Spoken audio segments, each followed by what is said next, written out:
Good morning. स्वागत है आपका मेरे इस यूट्यूब क्लास में। आज हम लोग पढ़ेंगे क्लास 10th का मैथ चैप्टर 3। चैप्टर का नाम क्या है? दो चर वाले रैखिक समीकरण। आप लोग बुक में देख सकते हैं चैप्टर 3 निकाल के, वहाँ पे चैप्टर का नाम है दो चर वाले रैखिक समीकरण। ठीक है, तो 3.1 को पढ़ने से पहले हम लोग कुछ दो चर वाला रैखिक समीकरण कहते किसको हैं उसके बारे में कुछ बेसिक बात जान लेते हैं कि दो चर वाला रैखिक समीकरण होता क्या है। उसके बाद हम लोग चैप्टर 3.1 भी पढ़ेंगे। ठीक है,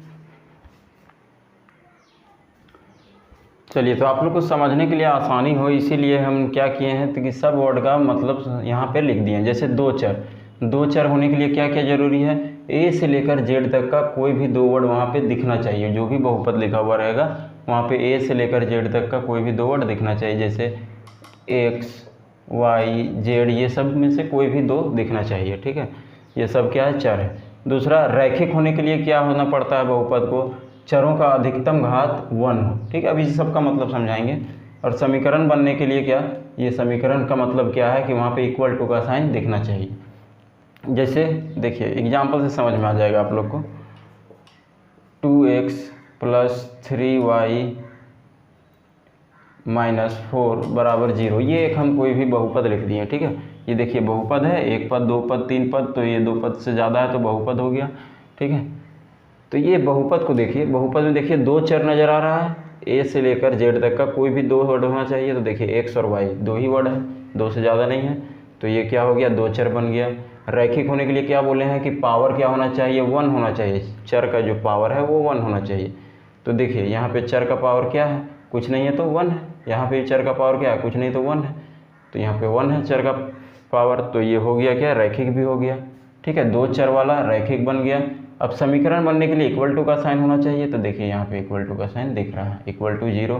तो ये क्या हो गया? दो चर वाला रैखिक समीकरण कंप्लीट हो गया। कोई भी हम लिख सकते हैं, x - 3y = 5। ये भी दो चर वाला रैखिक समीकरण है। 3y - 4z = -1, ये भी दो चर वाला रैखिक समीकरण। तो इस तरह से हम बहुत सारा समीकरण दो चर वाला लिख सकते हैं। ठीक है, तो दो चर वाला रैखिक समीकरण होने के लिए बस तीन बात मेन है। क्या है कि यहाँ पे दो ठो चर दिखना चाहिए, ए से लेकर जेड तक का कोई भी वर्ड दो ठो दिखना चाहिए। दूसरा, इक्वल टू का साइन दिखना चाहिए, तब वो समीकरण होगा। तीसरा, रैखिक होने के लिए चर का पावर 1 होना चाहिए। ठीक है, तो आप लोग समझ गए दो चर वाला रैखिक समीकरण क्या होता है। देखिए अब यहाँ पे आगे हम एक बहुपद लिख दें, 2x² + 4x = 3 लिख देते हैं। ठीक है, तो बताइए ये दो चर वाला रैखिक समीकरण है कि या नहीं है? ठीक है, तो हम बोलते हैं ये दो चर वाला रैखिक समीकरण नहीं है। क्यों नहीं है? क्योंकि यहाँ देखिए दूसरा शर्त क्या है कि रैखिक होने के लिए घात का पावर क्या होना चाहिए? चर का पावर 1 होना चाहिए। यहाँ पे देखिए ये चर है x, इसका पावर कितना है? 2। 1 तो नहीं है, 1 से ज़्यादा है, इसलिए ये दो चर वाला रैखिक समीकरण नहीं होगा। ठीक है, उसी तरह अगर यहाँ पे लिख दें 2x + 4y + z, ठीक है, बराबर कुछ भी 1 लिख दें, तो ये बताइए दो चर वाला रैखिक समीकरण होगा या नहीं होगा? तो नहीं होगा, ये भी दो चर वाला रैखिक समीकरण नहीं होगा। क्योंकि क्या होना चाहिए? वहाँ पे केवल दो ही चर होना चाहिए। यहाँ पे देखिए एक चर, ये दूसरा चर, और ये देखिए जेड जो है ये तीसरा चर होगी। तो शर्त क्या है कि दो ही चर दिखना चाहिए। यहाँ पे तीन चर दिख रहा है, इसलिए भी ये दो चर वाला रैखिक समीकरण नहीं होगा। आ गया बात समझ में? ठीक है, तो इसको नोट कीजिए। इसके बाद हम लोग 3.1 बनाते हैं। एक देख लीजिए, दो चर वाला रैखिक समीकरण का एक जनरल रूप लिखा जाता है, ax + by, बुक आपका लिखता है +c = 0। ये क्या होता है? सामान्य रूप होता है दो चर वाला रैखिक समीकरण का। मतलब आपको देखने में दो चर वाला रैखिक समीकरण इस प्रकार का नजर आएगा। आ रहा है x x x, y y y, और c की जगह में क्या है? ये कोई भी नंबर हो सकता है। जहाँ पे क्या है? a b c कोई भी नंबर है, a b और c को क्या है? कोई भी नंबर हो सकता है, एनी नंबर। ठीक है, चलिए अब इसको नोट कीजिए। देखिए एक्सरसाइज 3.1 में आप लोग को जो मेनली सीखना है वो है कि ग्राफ बनाना सीखना है। 3.1 में आप लोग को ग्राफ बनाना सीखना है। दो चर वाला रैखिक समीकरण दो ठो दिया हुआ है, यही दोनों से आप लोग को ग्राफ बना के दिखाना है। तो आइए वही सीखते हैं। ठीक है, चलिए जानते हैं कि ग्राफ कैसे बनाते हैं। इस तरह से दो समीकरण आपको एग्जाम में भी दिया हुआ रहेगा और ये दोनों समीकरण से आपको ग्राफ खींच के दिखाना है। चलिए स्टार्ट करते हैं। तो ग्राफ खींचने के लिए क्या करते हैं, सबसे पहले दोनों समीकरण के लिए क्या करते हैं, एक बॉक्स तैयार करते हैं। उस बॉक्स में बताते हैं x - 7y बराबर -42, ये पहला समीकरण हो गया ना। इस पहला समीकरण के लिए एक बॉक्स बना लीजिए। बॉक्स में क्या होगा, x और y का वैल्यू, x और y का वैल्यू, ठीक है। तो इस बॉक्स को भरने के लिए सबसे आसान तरीका है क्या, कि एक बार आप x बराबर 0 मान लीजिए, एक बार आप y बराबर 0 मान लीजिए, ठीक है।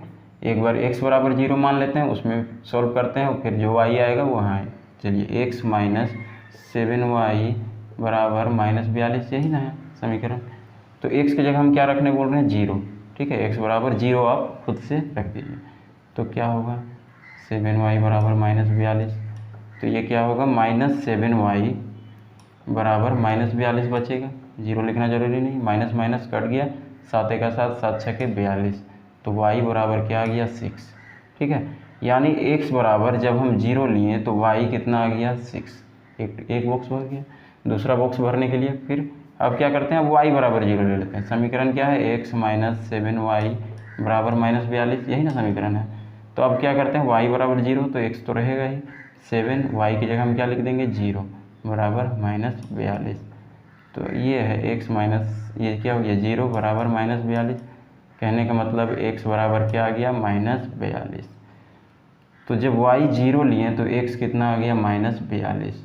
तो ये एक बॉक्स कंप्लीट हो गया, ठीक है। उसी तरह समीकरण दूसरा के लिए भी बॉक्स बना लेंगे, ठीक। तो आइए समीकरण दूसरा के लिए भी बॉक्स बनाते हैं।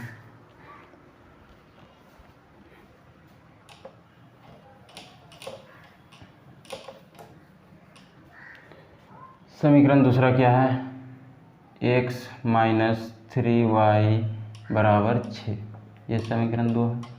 इसके लिए भी एक बॉक्स तैयार कर लीजिए। x और y, तो यहाँ भी वही काम करेंगे, एक बार x बराबर 0 मानेंगे, एक बार y बराबर 0। तो जब x बराबर 0 मानेंगे तो क्या होगा, देखिए x की जगह में 0 -3y, तो 3y बराबर 6, ठीक है। तो अब यहाँ पे 0 लिखना ज़रूरी नहीं है, 0 हो गया तो ये काट दीजिए।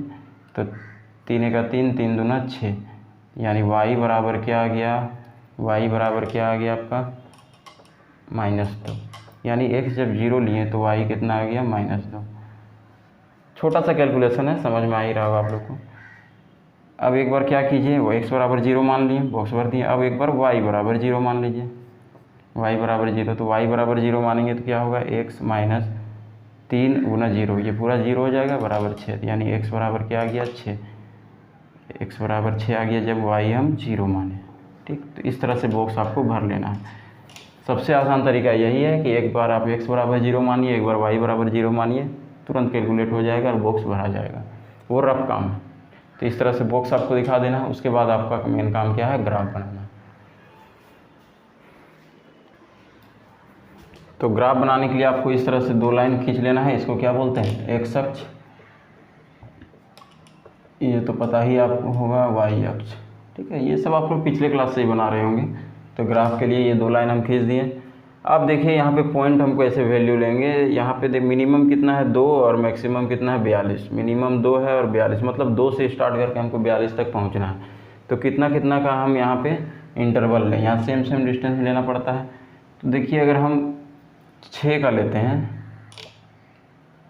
तो पहुँच जाएंगे 6 का 6 का लेना है डिफरेंस। 6 दूना 12, 6 तिया 18, 6 चौके 24, 6 पचे 30, 6 छके 36, 6 सत्ते 42। तो इस तरह से हम लोग को चारों तरफ लेना पड़ेगा यह इंटरवल, 6 से लेकर 42 तक पहुंचते हैं। हाँ, तो इस तरह से 6 का अंतराल लेते हुए हम सब तरफ वैल्यू रख दी हैं, 6 से लेकर 42 तक, ठीक है। ये दोनों माइनस में होता है, ये दोनों प्लस में होता है। तो इस तरह से आपको भी जब भी ग्राफ बनाइएगा तो आपको ये खींचना पड़ेगा। खींच कर वैल्यू आप अपने हिसाब से रख सकते हैं। यहाँ पे हम 6 का इंटरवल लिए हैं, आप लोग कुछ और भी ले सकते हैं, आप लोग 10 का भी ले सकते हैं, 4 का, आप पे डिपेंड करता है, आप लोग को जो सुविधा लगे, ठीक है। तो अब देखिए पॉइंट कैसे चुनना है। यहाँ पे समीकरण 1 के लिए बात कर रहे हैं। समीकरण 1 का हम लाइन खींचने जा रहे हैं, एक वाला। तो एक में देखिए x बराबर 0 है तब y कितना है 6, तो x बराबर 0 कहाँ है यहीं, तो y कितना है 6, तो y वाला लाइन में 6 को खोजिए कहाँ है यहाँ, तो यहाँ पे आप मार्क कर दीजिए, ठीक है। उसी प्रकार जब y 0 है तो x कितना है -42, y 0 है तो x -42, तो y भी 0 कहाँ होगा यहीं पे होगा, y 0 तो x कितना -42, तो x वाला लाइन में -42 खोजिए यहाँ, तो इसको भी मार्क कर दीजिए। और ये दोनों जो मार्क किए हैं ये दोनों बिंदु को मिला दीजिए स्केल से मिलाइएगा, पूरा सीधा जाएगा। यहाँ बोर्ड में आपको हो सके पूरा सीधा ना लगे, ठीक है, सीधा है नहीं तो लगेगा कहाँ से, कोशिश करते हैं थोड़ा सीधा कर देने का।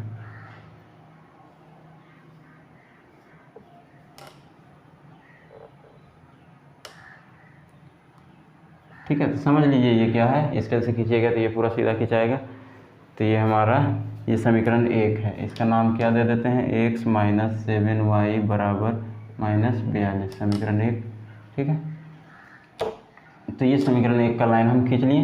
अब समीकरण 2 का लाइन भी खींचना पड़ेगा, तो इसी प्रकार उसका भी लाइन खींच लेंगे।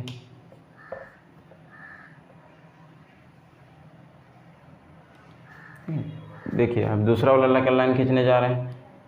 तो x जब 0 है तो y कितना है -2, x 0 है तो y -2 है, तो y वाला लाइन में -2 खोजते हैं, तो -2 कहाँ आना चाहिए आपके हिसाब से, यहाँ -3 यहाँ बीच में आएगा, 2 यहीं कहीं होगा, -2, ठीक।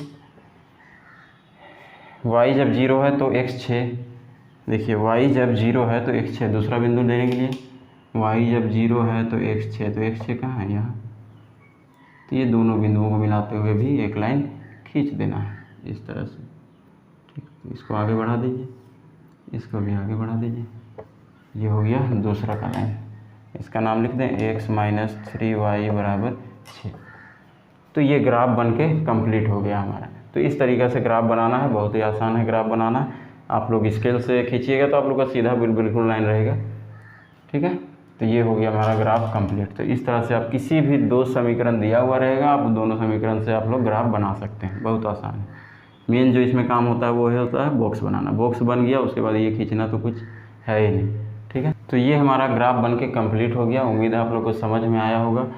तो इस तरह से कोई भी 2 समीकरण दिया हुआ रहेगा तो आप लोग उसका ग्राफ आसानी से खींच सकते हैं, ठीक है, कोई दिक्कत नहीं है। आप लोग को बस शुरू में क्या करना है, समीकरण का एक बॉक्स तैयार कर लीजिएगा। 2 समीकरण दिया हुआ रहेगा, 2 बॉक्स बन जाएगा, 2 बॉक्स से बस बिंदु को मिलाते हुए लाइन खींच देना है। कैसे मिलाना है बिंदु को हम बता ही दिए हैं, ठीक है। तो अगर वीडियो अच्छा लगा तो चैनल को सब्सक्राइब कर दीजिए। इससे आगे का हम लोग नेक्स्ट वीडियो में पढ़ेंगे। धन्यवाद।